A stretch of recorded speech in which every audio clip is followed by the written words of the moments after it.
Kelas 10 IPA bagian ini sangat penting sekali bagimu. Nah, kita masuk ke rasio perbandingan trigonometri dasar. Di sini nanti kamu akan mengenal istilah-istilah sinus, kosinus, tangen, kotangen, sekan, kosekan. Jadi ada 6 trigonometri yang akan kita pelajari di bagian ini. Nah, jadi rasio perbandingan trigonometri dasar merupakan nilai perbandingan antar rusuk pada segitiga siku-siku. Nah, jadi mula-mula kita bekerja pada kuadran pertama. Kalau saya menggunakan kata istilah kuadran, huruf N di belakangnya bukan kuadrat, kuadran. Nah, ini yang disebut dengan kuadran. Ini kan ada 4 bagian salib sumbu ini. Bagian yang pertama ini, bagian yang ini disebut kuadran pertama. Ini kuadran kedua, ini kuadran ketiga, ini kuadran keempat. Jadi ada titik P, X, Y. Ini titiknya, ini lingkaran dengan jari-jari R. Sudah. Ini lingkaran jari-jari R, kita gambar dalam salib sumbu. Nah, kemudian ada satu titik di kuadran pertama, titik P dengan koordinat X, Y. Itu artinya kan berarti bagaimana menggambar titik X, Y tadinya. Ke kanan dulu sepanjang X, ke sini sepanjang X, baru ke atas sepanjang Y. Nah, sekarang kita bentuk segitiganya. Oke, dari sini aja saya tarik begini. Nah, jadi artinya dari sini ke sini sepanjang X, ini ke atas sepanjang Y. Oke, terbentuk segitiga siku-siku dengan sudut siku-siku di sini. Kita namai pun huruf-huruf pada titik segitiga siku-siku ini. Ini huruf O, titik pusatnya. Ini P, ini kita misalkan Q. Jadi panjang OQ X, panjang QP Y, panjang OP R tentunya karena jari-jari lingkaran. Sekarang kita pindahkan gambar segitiga ini ke diagram kartesius yang baru. Ini tadi titik P, X, Y. Nah, kemudian ini tadi segitiganya. Ini titik O, ini siku-siku, ini titik Q. Kemudian panjang ini ke sini X, panjang ini Y, panjang ini R. Jadi X, Y pas ke atas ya. Nah, kemudian kalau kita menggunakan teorema Pitagoras untuk segitiga siku-siku kan berlaku teorema Pitagoras. Bahwa apa? Kuadrat sisi miring sama dengan jumlah kuadrat sisi siku-siku lainnya. Kalau dalam sebuah segitiga kan ada 3 sisi. Ini disebut sisi miring atau hipotenusa. Ini yang terpanjang di antara ketiga sisi pada segitiga siku-siku ini. Ini paling panjang dan ini pula yang miring. Oke. Pakai Pitagoras kan berarti X kuadrat tambah Y kuadrat sama dengan R kuadrat. Atau X kuadrat sama dengan R kuadrat kurang Y kuadrat. Atau Y kuadrat sama dengan R kuadrat kurang X kuadrat. Ini Pitagoras untuk segitiga siku-siku ini. Nah, rusuk di depan siku-siku ini kan sisi miring kita anggap ya. Ini kita simbolkan kata miring. MI, mi. Nah, kemudian kalau misalkan sudut yang dibentuk oleh jari-jari dan garis OQ kita misalkan theta. Simbol theta begini. Oke. Di sini misalnya entah alfa pun boleh. Nah, di sini misalnya besar sudut yang dibentuk oleh garis jari-jari ini dengan OQ sebesar theta derajat. Nah, jadi yang dimaksud dengan trigonometri seperti ini. Sebelum ke sana kita sepakati dulu di depan sudut theta ini Y. Ini di depannya. Saya simbolkan kata D. Depan singkatan kita singkat menjadi D. Di depan ini di sampingnya ini yang mengapit dia. Yang mengapit dia kan ada dua, satu sisi miringnya, satu sisi siku-sikunya. Jadi kita anggap ini samping, depannya ini, sampingnya ini, miringnya ini. Nah, jadi di trigonometri dasar yang dimaksud dengan sinus, kata sinus ditulis sinus, tetapi menulisnya sin saja. Sin theta adalah perbandingan antara sisi di depan bandingkan dengan sisi miring. Ini untuk segitiga siku-siku ya. Kalau bukan segitiga siku-siku tidak berlaku. Jadi sin demi itu cara menghafalnya. Sin demi. Nah, berarti theta depannya Y. Gitu. Miringnya kan R. Nah, itu sinus. Kemudian yang dimaksud dengan kosinus, cos ditulis COS theta, ya, perbandingan antara yang di samping dengan miring. Kosami. Oke, sampingnya sepanjang X, miringnya sepanjang R. Nah, kemudian ada istilah dalam trigonometri ini yang disebut dengan tangen. Ditulis tan. Tan theta adalah perbandingan antara depan dengan samping. Jadi menghafalnya tan desa. Sin demi, kosami, tan desa. Depannya Y, sampingnya X. Y per X. Nanti kalau kamu akan temukan bahwa ternyata tangen theta ini adalah sin theta per cos theta juga. Perhatikan, sin theta kan Y per R. Oke. Kemudian cos theta kan X per R. Coret-coret. Berarti tangen theta adalah sin theta per cos theta. Ini kamu harus paham. Nah, kemudian ada istilah yang disebut dengan kosekan. Mestinya sih di sini saya tulis. Nanti kosekan, sekan, dan kotangen kamu tulis di samping yang ini ya. Kosekan, sekan, kotangen di sampingnya ya. Oke. Yang dimaksud dengan kosekan ditulis, dibaca kosekan sih sebenarnya. Saya coret dulu yang ini. Kosekan. Ditulis seperti ini, kosek ya. Oke, huruf C-nya huruf kecil ya. Ini kecil, S-nya kecil, T-nya huruf kecil. Adalah kebalikan dari sinus, perbandingan antara tadi kalau sinus sin demi, kosekan adalah mi per D. Jadi hasilnya R per Y. Jadi kesimpulan kita bahwa kosekan theta adalah kebalikan dari sinus theta. Demikian juga sekan ditulis SEC. Sek ini theta ya. Oke. Masih ingat tadi theta ya? Theta adalah besar sudut yang antara rusuk jari-jari dengan rusuk yang di sumbu X ini, yaitu OQ. Oke, untuk gambar itu tentunya. Sekan adalah kebalikan dari kosinus. Mi sa. Berarti R per X. Ingat bahwa sekan theta adalah kebalikan dari kosinus theta. Nah, kemudian kotangen. Kotangen ditulis kotan. Theta adalah kebalikan dari tangen, berarti sade. Yaitu X per Y. Ingat, kotangen theta adalah 1 per tangen theta. Sehingga kotangen theta juga merupakan perbandingan kosinus theta per sinus theta. Nanti kamu buktikan sendiri. Ini hafal, pahami dengan baik. Sudah? Oke. Jadi ada 6 trigonometri dasar yang kita pelajari hari ini.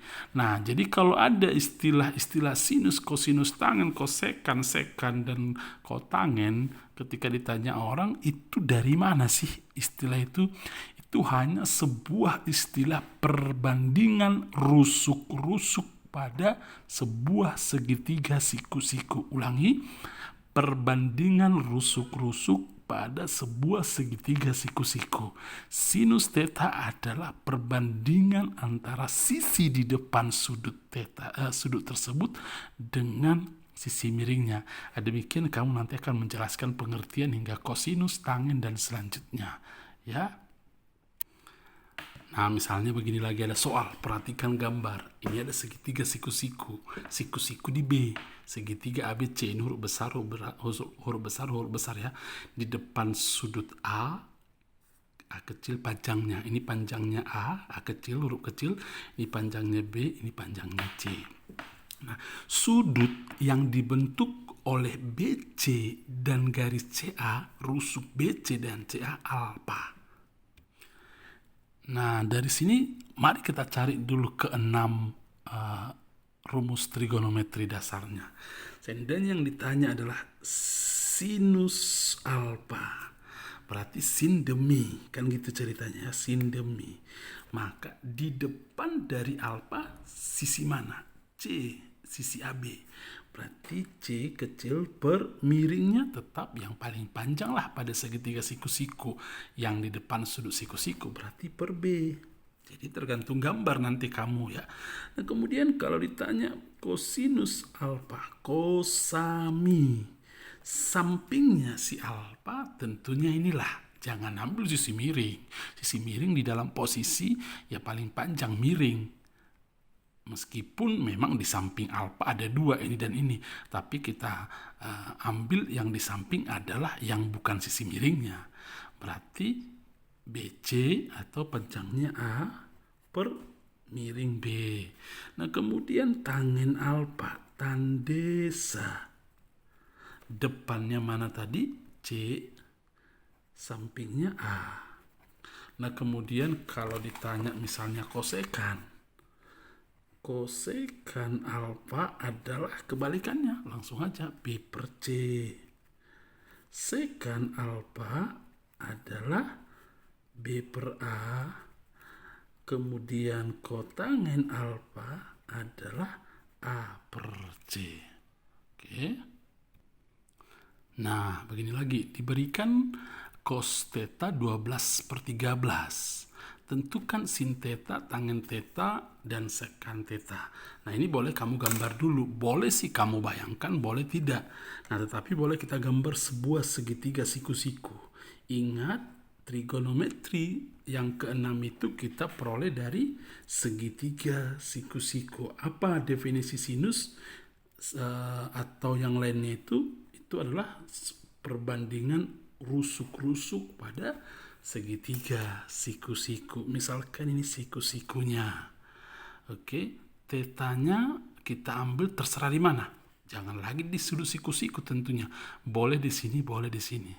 Terserah. Kita buat aja di sini theta. Nah, kemudian cos theta 12 per 13. Emang apa rumus cos theta? Cos theta adalah kosami.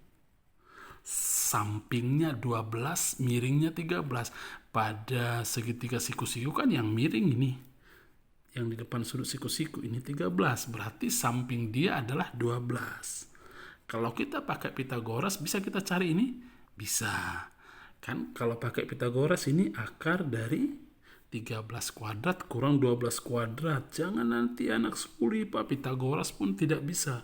Akar dari 169 kurang 144 akar dari 25 sama dengan 5. Jadi ini 5. Ataupun biasanya yang sudah hafal triple Pitagoras langsung nyambung itu 5, 12, 13. Nah, sehingga ketika sudah lengkap panjang rusuk ketiga segitiga pada segitiga siku-siku ini sudah gampang. Sinus theta sin demi.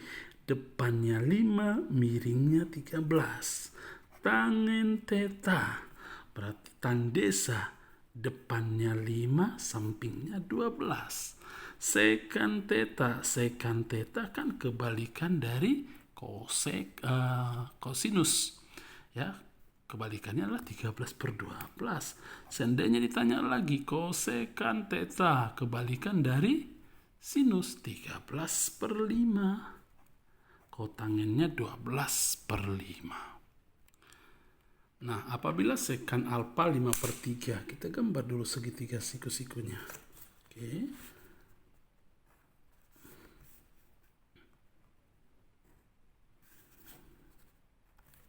Nah, siku-siku di sini. Anggap aja ini alfa. Oke. Nah, kemudian sekant alfa 5/3. Sekant ini kan seperkos.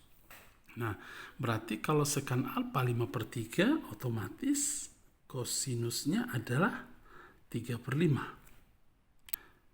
Memang kalau menghafal lebih kepada sinus kosinus tangen. Sin demi, kemudian kosami, tandesa. Di sekant, kosekant, dan kotangen, nah kamu perlu memahami dari kebalikan saja. Kebalikan dari sinus adalah kosekant, kebalikan dari kosinus adalah sekant, kebalikan dari tangen adalah kotangen. Jadi kalau diketahui sekant 5/3, pasti kosinusnya 3/5. Nah, definisi kosinus kan kosami. Sampingnya 3, ini alfanya kita ambil. Berarti sampingnya yang ini, karena miringnya pasti yang ini. Oke, miringnya 5. Kalau pakai Pitagoras kan 3, 4, 5 triple Pitagoras ya. Cari aja nanti sendiri pakai Pitagoras. Pasti ini 4. Dari mana 4 ini? Masih harus diajari? Boleh. Akar dari sisi miring kuadrat kurang 3 kuadrat. 25 kurang 9, 16. Akar 16 betul 4 ya. Oke, kalau nggak tahu Pitagoras, kebangetan lah kita nanti. Nah, nggak boleh ya, harus tahu ya. Yang ditanya yang ini. Berarti sinus adalah sin demi. Ini sin depan per miring, berarti 4/5 kurang tan desa depan per samping 4/3 per kosinusnya tadi sudah dapat 3/5. Kotangen kebalikan dari tangen, ini aja balikan 3/4. Oke, kalau mau satu persatu pun boleh kamu lakukan nanti. Nah, tinggal operasikan ya. 3 kali 4, 12. 12 kurang 20 minus 8/15. Kali silang. 12 kurang 20 minus 8. 5 kali 3, 15. Per 4 kali 3, 12 kurang 15. Minus 3/15. Jadi jawabannya 8/3. Oke, contoh terakhir. Apabila ada titik 7,24 titik A membentuk sudut theta dengan sumbu X positif, berarti di kuadran pertama. Kalau kita gambar misalnya begini, dalam diagram Kartesius, oke, 7,24 ini pusat O, 7,24. Nah, misalkan ini aja. Kita kan perlu sketsa saja. 7,24. Berarti kalau kita gambar ini ke sini 7, ke atas 24. Kita cari sisi miringnya ya. Oke, kita cari sisi miringnya ini berarti kita misalkan ini R. Oke, R sama dengan atau R kuadrat pun boleh atau R sama dengan pun boleh, akar dari ini kuadrat tambah ini kuadrat. 7 kuadrat tambah 24 kuadrat. 7 kuadrat 49 tambah 24 kuadrat sama dengan 576. Akar dari 625, hasilnya 25. Triple Pitagoras memang 7, 24, 25 biasanya memang. 25 lah sisi miringnya. Udah, yang ditanya kotangen. Kotangen adalah kebalikan dari tangen. Nah, kalau tangennya kan tan desa. Ternyata tidak perlu pun kita gambar atau tidak perlu pun kita cari sisi miringnya, toh kotangen kok yang ditanya ternyata. Kalau tangennya yang ini, tetanya yang ini, karena dibilang dengan sumbu X positif, berarti sudut yang dibentuk yang ini. Berarti kotangen, kalau tangen kan tan desa, berarti kebalikannya 7/24 lah. Kalau ditanya sinus, sinusnya 24/25. Kalau kosinus 7/25 kosami. Kalau tangennya tan desa 24/7, sehingga kotangannya 7/24. Saya pikir untuk pengantar trigonometri dasar ini sangat cukup jelas bagimu. Tetap semangat karena ini bagian penting untuk kamu harus pahami. Selamat belajar, Tuhan memberkatimu.